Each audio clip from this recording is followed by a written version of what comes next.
नमस्कार। छत्री शिरोमणि राणा सांगा जी के ऊपर रामलाल जी सुमन की अभद्रतापूर्ण टिप्पणी से छत्री समाज में आक्रोश।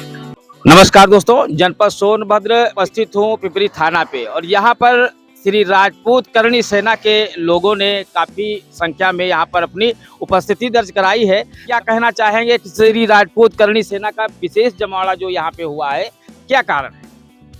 सबसे पहले तो हम मीडिया के लोगों को बहुत बहुत धन्यवाद देना चाहता हूं कि आप लोग इस मुद्दे को उठाए हैं। हमारा उद्देश्य बस इतना है कि हमारे पूर्वजों को कुछ सालों से ऐसा देखा जा रहा है कि बार बार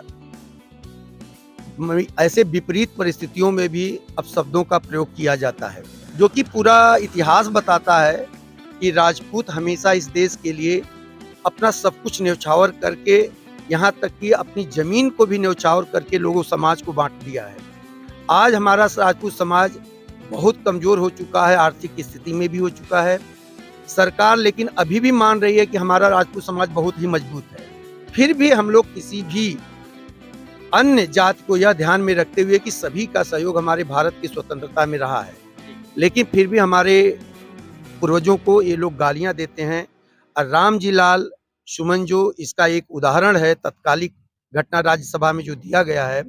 मैं ये चाहता हूं कि जब मैं किसी भी जात, किसी भी धर्म के जो हमारे महान विभूतियां, उनको मैं कुछ नहीं बोलता हूं, तो राजपूत समाज के प्रति लोगों का इतना द्वेष क्यों?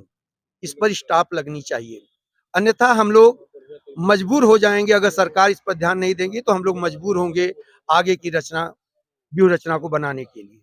देखिए, मुगलों का जब आतंक था उस समय राणा सांगा जी थे। देश को बचाने की जो आन बान जिन्होंने बचाई है, अपने शरीर पर 80 घाव लेकर के जब उन्होंने युद्ध किया है, तो उनके प्रति जो अभद्र टिप्पणी होती है तो छत्री समाज को तो कष्ट होना ही चाहिए। क्या कहना चाहेंगे आप?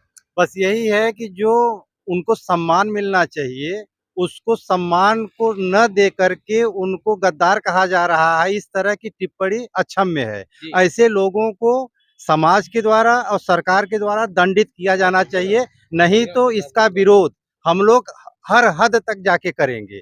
प्रति अगर इस तरह की टिप्पणी होगी तो इसको बर्दाश्त नहीं किया जाएगा। क्या कहना चाहिए? रामजी लाल सुमन ने जो ये बोला है, अभद्र टिप्पणी की है हमारे महापुरुषों के बारे में।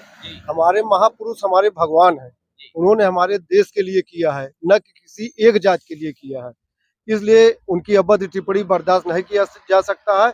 इसका हम लोग पुरजोर विरोध करेंगे और ये बहुत चिंता का विषय है कि हमारे महापुरुषों के बारे में ऐसा बोला जा रहा है। ये कतई हम लोग बर्दाश्त के काबिल नहीं है और न इसे राजपूत समाज या कोई भी हिंदू समाज कोई भी इसे बर्दाश्त नहीं करेगा। कोई अपने माँ बाप की गाली बर्दाश्त कर सकता है?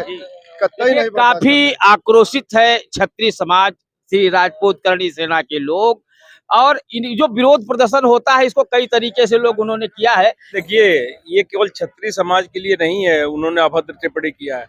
ये क्या कर रहे हैं कि एक फूट डालो और राज करो की नीति चल रही है। हिंदुओं को जातियों में बांट दो और मुसलमान के साथ मिलकर सरकार बना लो, बस यही नीयत है इनकी। बाकी कोई उनका काम नहीं है। गाली देना उनका अपना पेशा है, लेकिन जो कर रहे हैं हिंदुओं को बांटो और मुसलमान के साथ सरकार बनाओ, बस यही उनका एक धंधा है। देखिए, फूट डालो और राज करो, ऐसा भैया जी ने बताया। होता क्या है, ऐसे लोगों पर जब अभद्र टिप्पणी होती है तो एक हृदय में ठेस पहुंचती है कि जिन्होंने अपने समाज को, अपने देश को ऊपर उठाने में बहुत ही सहयोग किया है। क्या कहना चाहें? जिन राजाओं महाराजाओं ने हमारे देश के लिए, हिंदू समाज के लिए अपने जान की न्यौछावर दी और 80 चोटें खाई, इसके बावजूद भी वो अपने समाज के लिए लड़ते रहे मरते दम तक। अगर अपनी राजनीतिक रोटियां सेकने के लिए हम लोगों हिंदू समाज को अगर ये लोग टुकड़ों में बांटने का जो उचित प्रयास किया है, ये इसका हम घोर निंदा करते हैं। और ऐसे राज्यसभा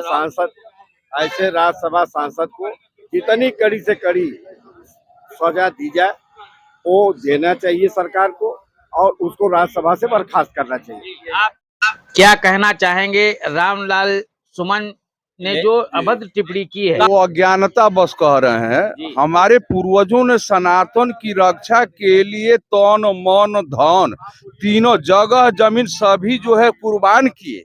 उसके बावजूद इस तरह की अभद्र टिप्पणी किए हैं, एक कतई बर्दाश्त करने लायक नहीं है। अभी अभी ये पहला ज्ञापन दिया जा रहा है, इसके संदर्भ में अगर कार्रवाई नहीं हुई तो इसके आगे भी कदम उठाया जाएगा, क्योंकि वो हमारे पूर्वज केवल सनातन की रक्षा के लिए ही कुर्बान हुए हैं। अब ऐसे महान योद्धाओं के ऊपर कमेंट किया जा रहा है, ये बर्दाश्त नहीं किया जाएगा। लिहाजा वो माफी मांगे, और नहीं तो यह समाज कतई स्वीकार नहीं उनको करेगा।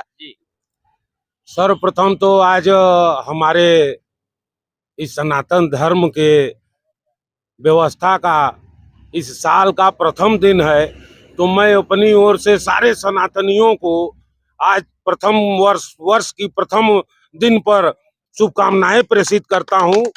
और कहना क्या है, अब तो इनके कहने पर जो करना है वो करना है, कहना नहीं है। और चोर और लुच्चे इसी तरीके से हमेशा से पीछे से ही आप जाके देखेंगे कि जब जब हम बटे हैं तब तब कटे हैं। चाहे वो पृथ्वीराज चौहान की व्यवस्था में आप देखेंगे, चाहे महाराणा प्रताप जी को देखेंगे, और चाहे शिवाजी को देखेंगे, वहां पर हमारा ही कोई पता नहीं किस मद में हो करके एक तरफ हो करके विरोधियों की भाषा बोलना चालू करता है। आज तो लोगों को गौ माता के गोबर में भी दुर्गंध आने लगी है, और उनको दुर्गंध आने लगी है जिनको यदुवंशी कहा जाता है।